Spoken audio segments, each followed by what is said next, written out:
Hello बच्चों, online गुरु में आप सबका स्वागत है। आज हम फिर उपस्थित हुए हैं एक वीडियो के साथ। ये वीडियो हमारी पार्ट 2 है।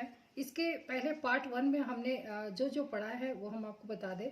हमने पुरुषत्व और नारीवाद, ये हमारा टॉपिक था, और जिसमें हमने देखा है पुरुषत्व की अवधारणा क्या है, कौन कौन सी अवधारणा है, फिर नारीवाद की अवधारणा कौन कौन सी है, इसे हमने देखा है, और नारीवाद की विशेषताएं क्या क्या है। समान अधिकार मिलना, समान अवसर मिलना, पितृ प्रधान का विरोध करना, स्त्रियों को आत्मनिर्भर होना, और परंपरावादी भूमिका परिवर्तन और लैंगिक स्वतंत्रता होना, ये चीजों का हमने पार्ट 1 वीडियो में डिस्कशन कर लिया है। अब हम इसी का पार्ट 2 अपलोड कर रहे हैं।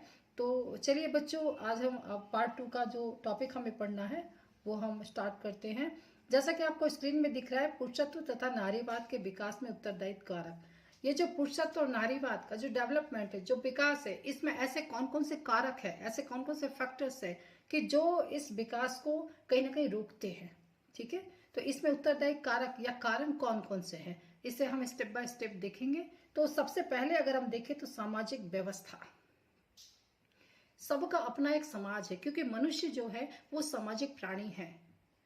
मनुष्य समाज में रहकर अपने सारे कार्यों को पूर्ण करता है।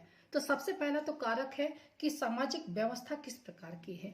अगर बालक की या व्यक्ति की जो सामाजिक व्यवस्था का नेगेटिव वे में है, तो नेगेटिव रूप में उसका जो है वो विकास होगा। या ये हम कह सकते हैं कि पुरुषत्व और नारीवाद के विकास में सबसे बड़ा अगर कोई फैक्टर्स है तो वो सामाजिक व्यवस्था है। क्योंकि किसी भी व्यक्ति के मस्तिष्क पटल पर अगर कोई चीज अंकित होती है तो वो कहीं ना कहीं सामाजिक व्यवस्था होती है। हर व्यक्ति का अपना समाज जो है, व्यवस्थाएं जो अलग अलग रूप में है, तो कहीं ना कहीं सामाजिक व्यवस्था महत्वपूर्ण कारक है। इसके बाद दूसरा हम देखें पारिवारिक पृष्ठभूमि।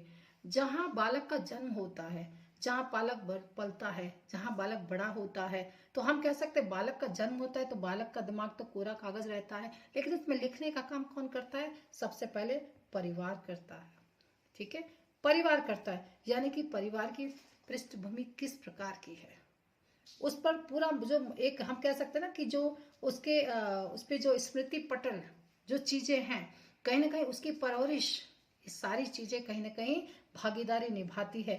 तो पुरुषत्व और नारीवाद के विकास में महत्वपूर्ण कारक हम अगर देख सकते हैं या हम कह सकते हैं तो वो है पारिवारिक पृष्ठभूमि। अगर दोनों की परवरिश इक्वल एक वे में की गई है, कोई पक्षपात न किया गया है, तो दोनों को एक दूसरे के प्रति समाज में भी सम्मान की भावना और एक समान की जो विचारधारा है वो लेकर के आगे बढ़ेंगे।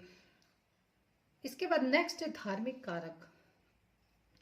धार्मिक कारक भी बहुत ही बड़ा फैक्टर है, और धार्मिक कारक पुरुषत्व और नारीवाद के विकास में बहुत बड़ा कारक माना जाता है।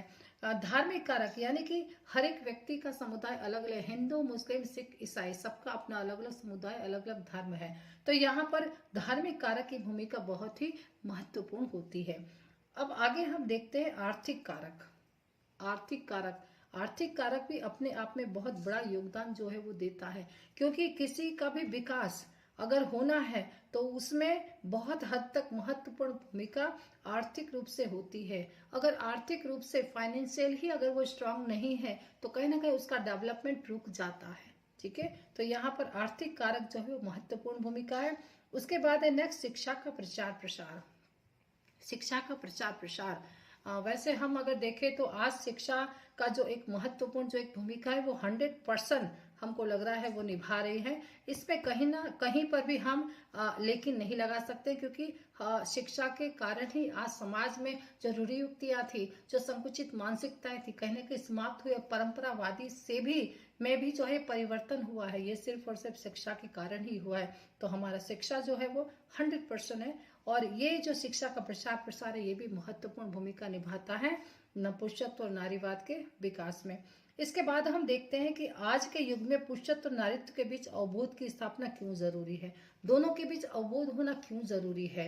तो ये इसलिए जरूरी है कि असमानता की स्थिति को दूर करने के लिए, अगर दोनों के बीच बराबर होगा ज्ञान, दोनों के बीच बराबर हम कह सकते हैं, अगर दोनों एक दूसरे को सही ढंग से जानेंगे, तो यहाँ पर क्या है कि असमानता की स्थिति अगर दोनों को एक ज्ञान हो जाएगा दोनों का, ठीक है, तो हम ये कह सकते हैं असमानता की स्थिति दूर की जा सकती है। ये जो पुरुष है और स्त्री है, कहीं ना कहीं इसके बीच में जो दीवार है, जो हम कह सकते हैं जिसको जेंडर बाइस्ड जो जन्म दे रहा है, तो कहीं ना कहीं जो है स्थिति को हम दूर कर सकते हैं। उसके बाद है सामाजिक परंपरा और संस्कारों को बचाने के लिए।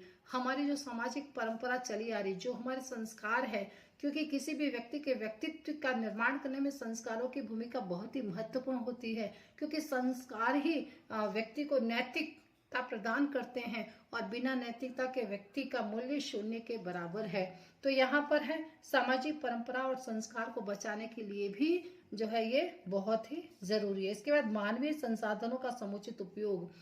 अगर दोनों को ज्ञान हो जाएगा, दोनों को अवबोध की स्थापना होगी, दोनों को एक दूसरे के प्रति, तो यहाँ पर क्या है कि मानवीय संसाधन का समुचित विकास होगा। मानवीय संसाधन में पुरुष भी आ जाएंगे और महिला भी आ जाएगी, तो दोनों का समुचित जो उपयोग करना चाहिए वो उपयोग हो सकता है।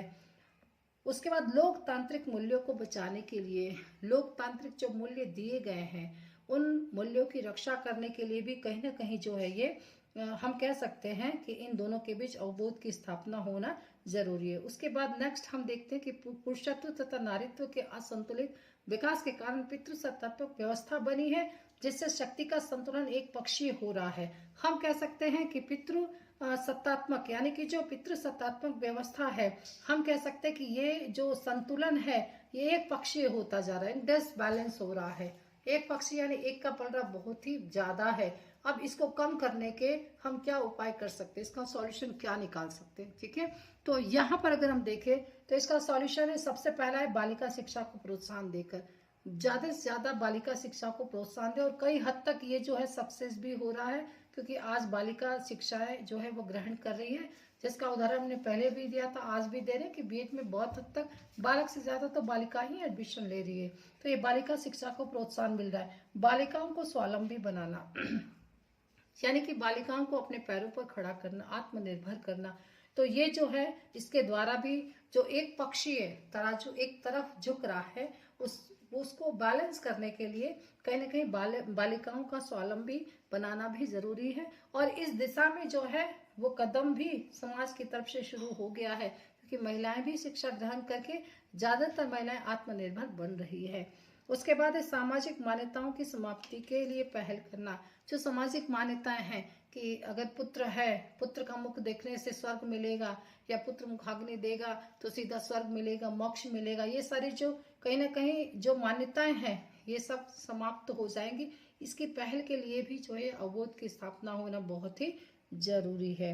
महिलाओं को आर्थिक अधिकार देना, यानी कि महिलाओं को जनरली आप देखते हैं कि आर्थिक अधिकार कहने के लिए तो दिए जाते हैं कि जो कुछ हमारा है वो सब इनका है, लेकिन रियल में जो अधिकार है, जो संपत्ति का आर्थिक रूप से अधिकार है वो उन्हें नहीं मिल पाता है।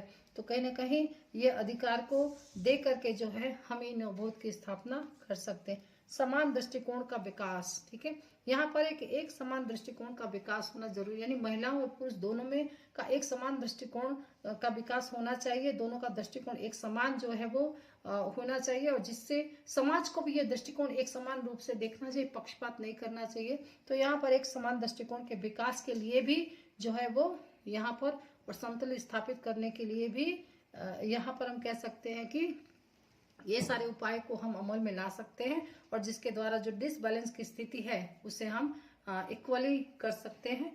तो बच्चों आज के लिए इतना ही। इसके पश्चात अगर आपको कोई टॉपिक समझ में नहीं आया है तो आप उसे कमेंट बॉक्स में जरूर लिखिएगा। ओके, थैंक यू बच्चों।